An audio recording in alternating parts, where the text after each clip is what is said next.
The liberal mind conceives of itself as being good because it's liberal.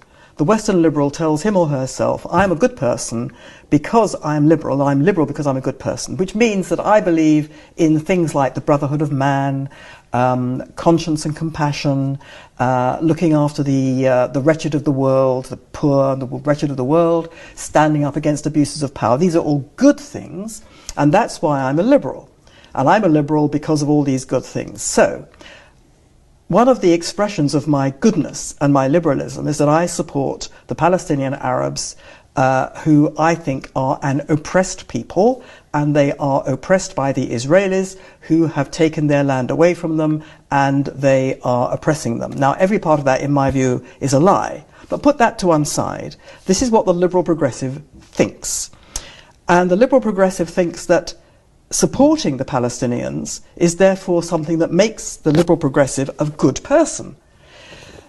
October 7 happened, and suddenly you have a situation in which the people that the liberal progressive has supported as being oppressed, and everything they do is a legitimate defense or resistance against oppression, suddenly we can see that those people have turned into the most bloodthirsty savages that could ever be imagined, in which the people that they have supported as being oppressed and good people because they're victims are these savages.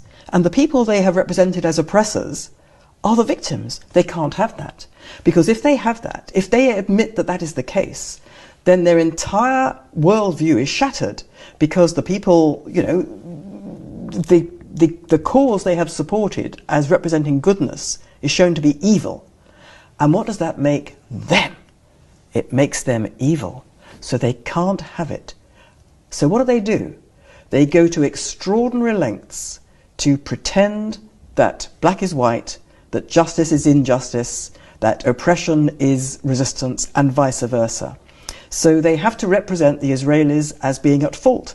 The Israelis are to blame for what's happened. So there is no better way of blaming people than accusing them of the very thing they are the victim of. Projection. So you accuse them of genocide. We hear it also regularly. The Israelis are accused of being Nazis. It's the same thing. It's not simply an offensive thing. It's a very deliberate thing, because if the Israelis are Nazis, then we are free. We, the liberal West, are free of any kind of guilt or any kind of association with bad things, because they are to blame. They are the people who are bad. And so we are free to continue with our fantasies of us being good people.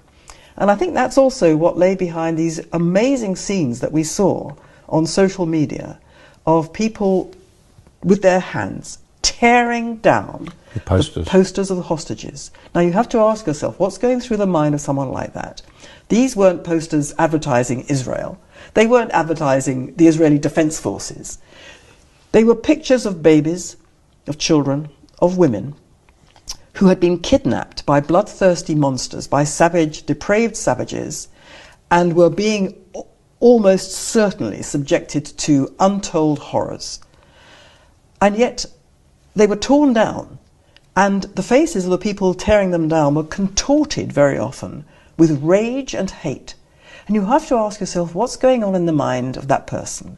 And it seemed to me that they had to literally with their fingernails tear it out of sight.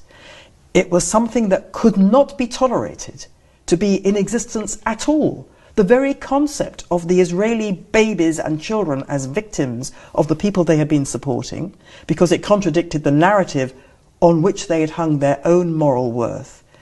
And it seemed to me also they were tearing the Jews out, trying to tear the Jewish people completely out of their world, out of their sight, out of their world, out of their minds, out of their thoughts, and out of their consciences.